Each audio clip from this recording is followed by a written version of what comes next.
Nga ba ang agape love? No? Malalaman po natin ang tunay na kahulugan ng agape love sa tagpo na ito na kung saan 3 beses tinanong ng ating Panginoong Jesucristo si Pedro kung gaano niya kamahal ang ating Panginoong Jesucristo. Bakit nga ba tinanong ng ating Panginoong Jesucristo, 3 beses niyang tinanong si Pedro kung gaano niya kamahal ang ating Panginoon? Mga ginigiliw. Ang tanong na ito ay nakapaloob sa Mateo 22:37 hanggang 39. Yun yung sinasabi niyang, love the Lord your God with all your heart, with all your soul, with all your strength. Yun ang gustong sabihin ng ating Panginoong Jesucristo kay Pedro, mga ginigiliw. Ito yung tanong na kung saan ito yung muling pagkabuhay ng ating Panginoong Jesucristo. Nung tinanong ng ating Panginoong Jesucristo kay Pedro, mga ginigiliw. Bakit nga ba niya tinanong si Pedro kung gaano niya kamahal ang ating Panginoong Jesucristo? Alam niyo, sa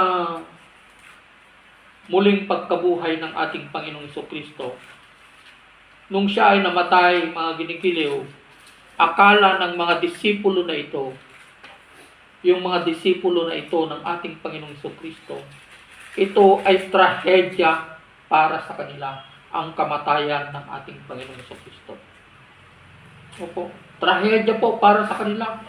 Kaya, nung kasama pa nila ating Panginoong Jesucristo sa pagmiminister yung mga ginigiliw, they are being inspired dahil kasama po nila ang kanilang guro sa paglalakbay, pagpupunta sa mga nayon-nayon at sa mga lugar-lugar upang ipahayag ang salita ng Panginoon, mga ginigiliw. Subalit, nung namatay ang ating Panginoong Jesucristo, parang ito ay naging krisis sa kanila. Ito ay naging trahedya para sa kanila. Sinasabi kong krisis, itong pinakamatinding krisis sa buhay ng isang tao. Hindi yung mawalan ka, manakawat ka ng pera, hindi masunugan ka ng bahay, kundi yung kamatayan ng isang miyembro ng pamilya o kamatayan ng isang kaibigan, isang guro, mga ginigiliw. Kaya, akala ng mga lagad na ito ay krisis, ito ay trahedya para sa kanila. Nakita nila sa kanyang muling pagkabuhay, mga ginigiliw, nagpakita ang ating Panginoong Jesucristo sa kanila. Ito sana ay pag-asa para sa kanila upang ipagpatuloy nila ang nasimulan ng ating Panginoong Jesucristo na pagbabahagi ng kaharian ng langit. Ito sana, mga ginigiliw, ay ipagpatuloy nila yung paglilingkod sa Panginoon. Subalit, dito na nagsimula, mga ginigiliw, yung dating ginagawa nila, yung bumalik na ulit sila sa dati nilang trabaho. Yung pangingisda. Kaya ang ginawa ni Pedro at yung mga kapatid niya at mga kasama niya, mga ginigiliw, nung hindi na nila kasama ang ating Panginoong Jesucristo, mga ginigiliw, bumalik ulit sila sa dati nilang pangkabuhayan, sa dati nilang trabaho. Hindi na nila ipinagpatuloy ang mandato ng Panginoon sa kanila na ibahagi ang salita ng Panginoon, mga ginigiliw. Kaya sa tagpo na ito, mga ginigiliw, kaya nung sila po ay nangisda, nagpakita ulit ang ating Panginoong Jesucristo sa dagat at nakasama nila mismo ang ating Panginoong Jesucristo sa kanilang pagkain, sa kanilang pagsalo-salo. Until such time na dumating yung tagpo na tinanong ng ating Panginoong Jesucristo si Pedro, mga ginigiliw. Ito ay matatagpuan sa 1:21-15. Nandito sa 15. Pagkakain nila, sabi niya po, tinanong ni Jesus si Simon Pedro, Simon, anak ni Juan, iniibig mo ba ako ng higit sa mga ito? Iniibig mo ba ako ng higit sa mga ito? So, sinasabi ng ating Panginoong Jesucristo, tinatanong niya si Pedro kung gaano niya kamahal ang ating Panginoong Jesucristo higit sa kanyang mga kasama. Yung mga dating disipulo ng ating Panginoong Jesucristo, yung mga kasama niyang mangingisda, mga ginigiliw. No? Alam niyo kung bakit tinanong ito ng ating Panginoong Jesucristo kay Pedro, mga ginigiliw. Ang isang kadahilan kung bakit tinanong ang ating Panginoong Jesucristo kung gaano niya kamahal ang ating Panginoong Jesucristo, mga ginigiliw. Dahil tinalikuran niya yung kanyang pagkatawag sa kanya.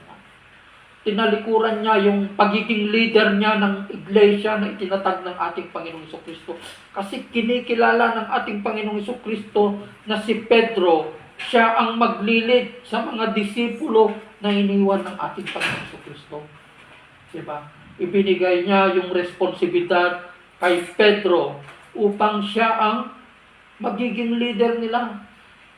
Mga ginigiliw, subalit, imbes na magpatuloy sila sa paglilingkod sa Panginoon, ang ginawa po nila, bumalik sila sa dati nilang trabaho sa pangingisda, mga ginigiliw. Kaya ito ang tinanong ng ating Panginoong Jesucristo. Na kung titignan natin yung tanong na ito, gaano mo ba ako kamahal? So sinasabi dito ng ating Panginoon yung agape love. Kaya mo bang ibigay yung buhay mo para sa akin? Yun ang gustong tanungin ng ating Panginoong Jesucristo kay Pedro sa tagpo na ito, mga ginigiliw. Kaya ang tugon po ni Pedro, mga ginigiliw, Opo, Panginoon, alam ninyong mahal ko kayo, tugon niya. Alam ninyong mahal ko kayo. Tugon niya po, mga ginigiliw. Sinabi sa kanya ni Jesus, kung gayon, pakainin mo ang aking mga batang tupa. Feed my lamb. No? Pakainin mo ang aking mga batang tupa. Ang gustong sabihin dito ng ating Panginoong Jesucristo, mga ginigiliw, ay hindi sa literal na pakakainin ni Pedro sila ng literal na pagkain, kundi ang sinasabi ng ating Panginoong Jesucristo ay ibabahagi niya ang kanyang mga natutunan sa ating Panginoong Jesucristo. Yung mga beatitudes, yung mga itinuro sa kanila ng ating Panginoong Jesucristo, mga ginigiliw. Diba?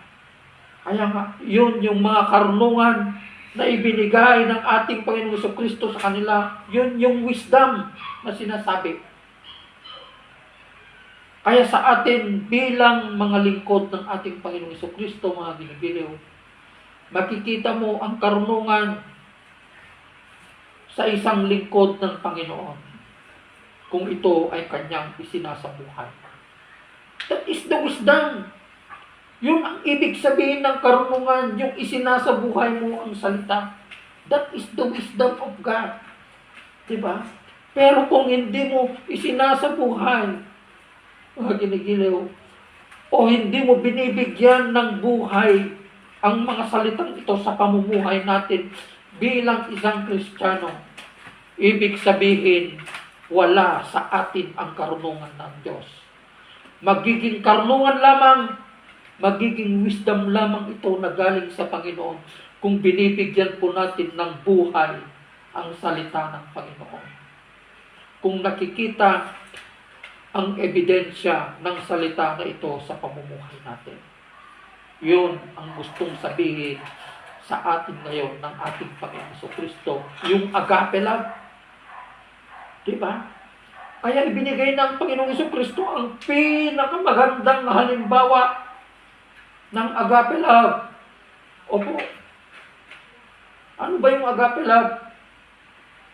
Nung ibinigay niya ang kanyang buhay para tubusin tayo sa ating mga kasalanan.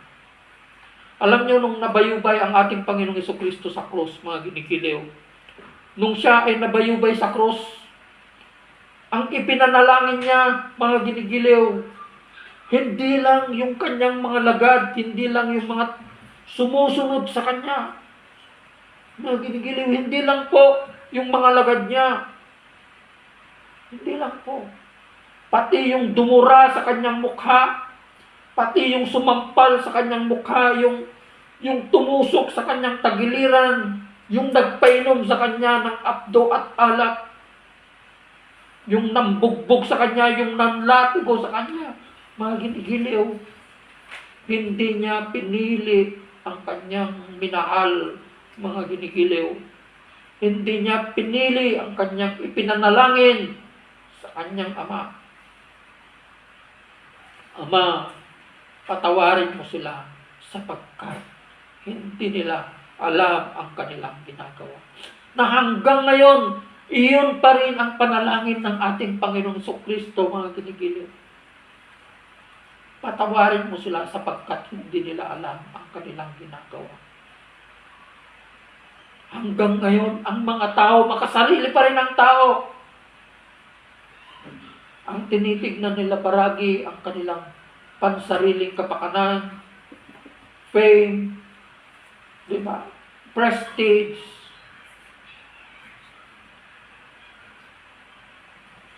Nag-iimbok lamang sila ng kayamanan para lamang sa kanilang sarili. Hindi po nila nakikita ang kanilang kapwa. Kaya, binigyan po natin ito ng pamagat na agape love. Kasi yun ang ibig sabihin ng ating Panginoong Kristo. Yung iparanas po natin ang totoong pagmamahal. Yun ang karunungan. That is the wisdom.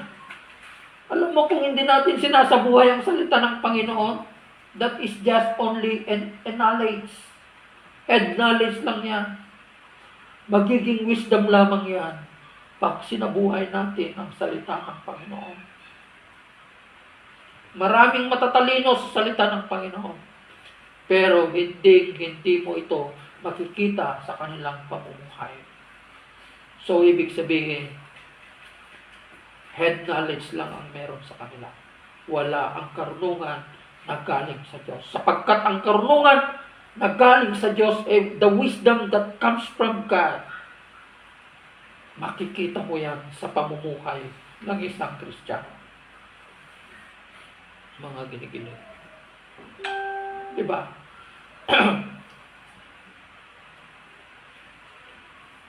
Kaya ipinakita ng ating Panginoong Kristo yung totoong pagmamahal nung siya ay nabayubay sa krus. Kaya yun din ang kanyang mandato, mga ginigiliw. Yun din ang sinasabi niya sa atin ngayon. Sa John 15:30. The greatest love you can offer to your friend is to offer your life for them. Ang pinakamagandang alay, pinakamagandang regalo na dapat po nating taglayin ay yung ialay po natin ang buhay po natin para sa ating kapwa. The greatest love we can offer to our friend is to offer your life for them.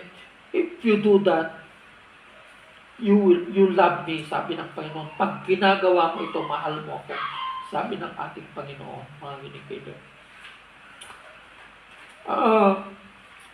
May nangyari po,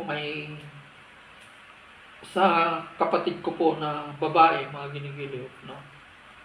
Meron po siyang pinagdadaanan na problema sa kanyang buhay. Meron po siyang stage 3 chronic kidney disease. So, kung titignan po natin sa Google, ang ibig sabihin ng number 3 na stage 3 na chronic kidney disease, ibig sabihin sira na yung mga kidney niya, mga ginigiliw. So, ang mangyayari po, magkakaroon ng pagsasala ng dugo, anong tawag doon? Magkakaroon ng dialysis.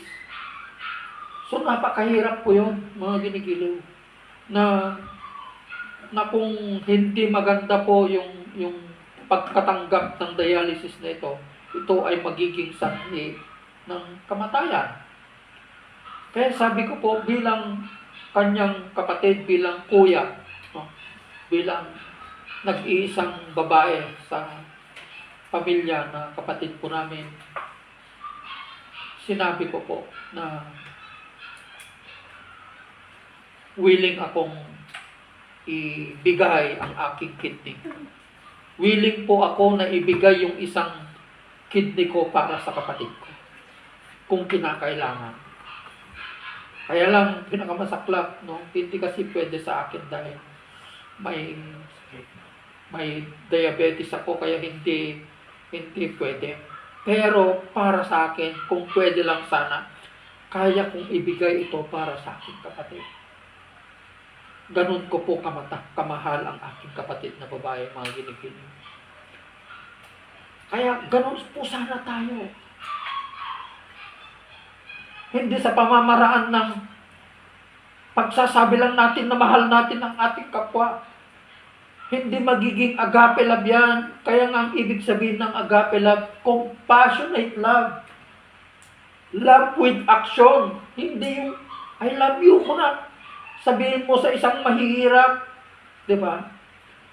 Magpakabusog ka, sabihin mo.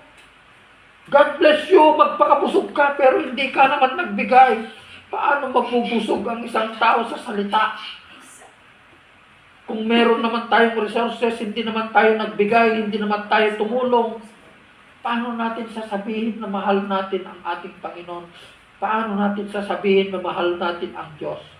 Katulad ng sinasabi ng ating Panginoong Jesucristo kay Pedro, na 3 beses niyang inulit, pakainin mo ang mga batang tupa. Pakainin mo ang aking mga tupa. So, ibig sabihin, kung paulit-ulit na sinasabi ng ating Panginoong Jesucristo, mga ginigiliw, ito yung mention na tinatawag na paulit-ulit, mga ginigiliw. No, ibig sabihin, mahalaga po ito. Diba? Yung minention ng ating Panginoong Jesucristo, napakalaga po ito sa buhay natin. Bilang isang Kristiyano. Kung paano po natin ipapakita at ipaparanas yung pagmamahal na sinasabi sa atin ng ating Panginoong Jesucristo. Hindi lang ito sinasabi ng ating Panginoong Jesucristo kay Pedro. Ito, mensahe rin niya sa atin bilang nakakilala ng katotohanan, bilang isang Kristiyano na mahalin natin ang ating kapwa na mahihirap. Hindi lang tayo ang ibig sabihin kasi ng ang agape love. This is a sacrificial love. So, meaning to say, you are not expecting reciprocality, na hindi ka nag-e-expect ng reciprocation para kailangang bigyan ko siya upang sa ganun, pagdating ng panahon, bibigyan din niya ako. Hindi po yun ang ibig sabihin ng ating Panginoon, mga ginigiliw. Kundi magmahal tayo na walang dahilan. Magmahal po tayo na walang dahilan, mga ginigiliw. Opo. Kaya sa panahon natin, ito ang mensahe sa atin ng Panginoon. Mahalin natin yung mga kapwa natin na mahihirap. Ang dami pong nangangailangan, mga ginigiliw. Sa konting paraan, may papakita natin yung pagmamahal natin. Ang dami kong binibigay na halimbawa, yung mga nagtitinda ng naglalakad, nagtitinda ng mga gulay. Diba? Tinatawaran pa natin yung kanilang mga paninda. Nagtatrabaho lang naman sila para may makain sila. Hindi po nagpapayaman ang mga tao ito. Hindi po sila nagpapayaman. Meron man silang kita pero eksakto lamang para sa kanilang pamilya. Kasya lamang ito para sa kanilang pang-araw-araw na pamumuhay. Opo. Sumasahod ka ng 30,000, 40,000. Tawaran pa lang 5 pesos lang ang diferensya. Hindi mo na, wag mo nang kunin yung sukli mo. Diba? Po, ganun po. Yun ang ibig sabihin ng Panginoon na pagmamahal. Yun ang mensahe niya sa atin ngayon. Na mahalin natin yung kapwa natin. Sinasabi natin na mahal natin ang Diyos. Pero yung kapwa natin na nakikita natin, hindi natin kayang mahalin. Diyos pa kaya na hindi nakikita? Di ba? Diyos pa kaya na hindi nakikita? Kaya nasabi ng ating Panginoon, what you have done to the least of your brothers, you have done it unto me. Kung minahal mo yung pinakamahirap na tao ng kapwa mo, minahal mo na rin ako, sabi ng ating Panginoon. Mga kinikilig. Diba? Opo. Lugar, 20 pesos lang, hindi mo na lang kayang ibigay. Yung mga nagbobote lang do. Diba? 20 pesos na lang, pang bitchin, sabi ko pa, ang dami mo. Yung 20 pesos, pag gusto mo pang kunin, bigay mo na lang. Malit lang na bagay yan, 30 pesos, 100 pesos, yun nga lang ang may tulong mo sa kapwa mo eh. Diba? Opo. May nagbobote lang na dito eh. Motor, binigay ko eh, buong motor, umaandar pa. Yung motor na maliit, yung 50, binigay ko. Binigay ko sa nagbobote na to. Marunong ka bang mag-drive? Sabi ko, oo sir, sabi niya, binigay ko.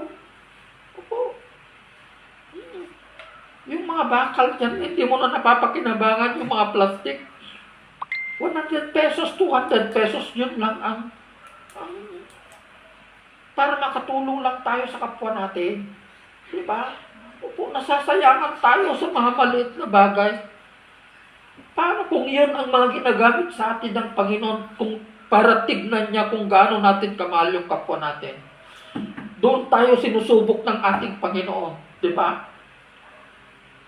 Kaya nga, yung mayaman na ito eh, yung mayaman sa Lucas 16, bakit siya napunta sa impyerno? Bakit siya napunta sa impyerno? Dahil hindi siya marunong magmahal. Hindi siya marunong magmahal. Nakasentro lamang siya sa kanyang sarili. Diba? Opo. Kaya marami ang gustong pupunta sa langit, pero wala naman silang pagmamahal sa kanilang kapwa. Diba? Opo. Katulad ng isang restaurant na pinuntahan namin. Isang matanda, humihingi siya ng pagkain. Diba? Yung nakaupo doon, nagmumukhang mayaman. Ang daming mga singsing, may mga kwentas. Humihingi siya, binuksan niya yung wallet niya, akala ko bibigyan niya. Yun pala, pinapabayad lang pala niya sa kasama niya yung pagkain nila. Kasi, baka nagpasukli lang, sabi ng misis ko. Sabihin sana niya na maghintay siya. Hindi naman niya sinabi. Kaya nakikita ko na nanghihina na yung matanda. Kasi nababakas mo sa kanyang mukha yung kagutuman. Diba? Opo. Kaya bilang isang Kristiyano, yung mata mo, yung mata mo, nagiging mata na yan ng Panginoon, yung puso mo, magiging puso na yan ng Panginoon. Nakikita mo ng mga yun eh. Kaya, nag-order na lang po ako ng pagkain ng matanda na ito. Opo. Kita-kita niya. Inorderan ko na lang siya ng pagkain. Lola, dito ka na. Kakain ka dito. Bigyan mo siya ng pagkain niya. Ako na. Iniwan ko na yung pagkain ko. Ako nang nag-order ng pagkain niya. Ako pang nag-serve sa kanya. Para ipakita ko yung pagmamahal sa isang tao dito na nabuhang mayaman. Pero wala pala siyang pagmamahal sa kanyang kapwa mga ginigiling. Diba? Sigurado ako mga ginigiliw na ito ay palaisipan sa isang tao na hindi man lang siya nagbigay. Palaisipan ito sa kanyang pagtulog mga ginigiliw. Alam ko na nagsisisi siya sa kanyang sarili dahil hindi niya ginawa yung pagtulong sa isang tao na nangangailangan ng pagkain. Paano kung sinubok ka ng Panginoon sa araw na yon, tapos bukas kukunin na niya yung buhay mo? Tapos gusto mong pupunta sa langit? Diba? Gusto nating pupunta sa langit, pero wala tayong pagmamahal sa ating kapwa na walang makain, di ba? Oh. Oh. Kaya nga, alam niyo ang summary ng Bible na ito? Ang kalipunan ng salita ng Panginoon from Genesis to Revelation. Iisa lang po. Natutupad lamang sa isang pangungusap. Natutupad lamang sa isang salita, sa isang pangungusap, sabi niya. Nasa Galatians 5:13. Ito ay pag-ibig. Dahil sa pag-ibig, kung bakit may Bible, bakit dumating ang Panginoong Jesucristo, bakit siya nagkatawang tao, bakit siya namatay at muling nabuhay, dahil sa pag-ibig niya po, mga ginikilaw. Kaya dapat din po natin suklian. Kaya kung babasahin natin dito na ako magtatagal, alam niyo ang sabi ng Panginoon, 2 beses ding binanggit ng ating Panginoong Jesucristo dito. Opo, 2 beses niyang binanggit. Alam niyo ang sabi niya kay Pedro, sumunod ka sa akin, sabi niya. Sabi niya dito sa 1:21, 19, dito sa last part niya, sumunod ka sa akin, sabi ng ating Panginoong Jesucristo kay Pedro. Tapos inulit niya ulit dito sa 22. Sumagot si Jesus, kung nais kong mabuhay siya hanggang sa pagbabalik ko, ano sa iyo? Sumunod ka sa akin. Sabi ulit ng ating Panginoong Jesucristo kay Pedro. Ano yung sinasabi ng ating Panginoong Jesucristo na sumunod ka sa akin? Susunod ba siya sa pupuntahan niya? Ang gustong sabihin ng ating Panginoong Jesucristo kay Pedro, mga kinikiliw, at sinasabi rin niya sa atin ngayon, susundan natin ang kanyang buhay. Mamuhay tayo ng katulad ng ating Panginoong Jesucristo. Nung siya ay nagkatawang tao, ipinaranas niya ang totoong pagmamahal na galing sa kanyang Ama. Opo. Kaya, susunod po tayo sa ating Panginoong Jesucristo. Mga pinipili. Iparanas po natin ang pagmamahal sa ating kapwa dahil yun ang dahilan kung bakit po tayo tinawag ng ating Panginoon. I hope you are being inspired sa mga patuloy po na nakikinig at nanonood sa gawain na ito ng Panginoon. Ma'am Adeline, si Ace, at kay classmate ko, si Cons, Roslily Musni, Cons, magandang gabi po sa ating lahat. At sa lahat po ng kapulisan ng buong Pilipinas, magandang gabi po sa ating lahat. God bless everyone. Maraming salamat po.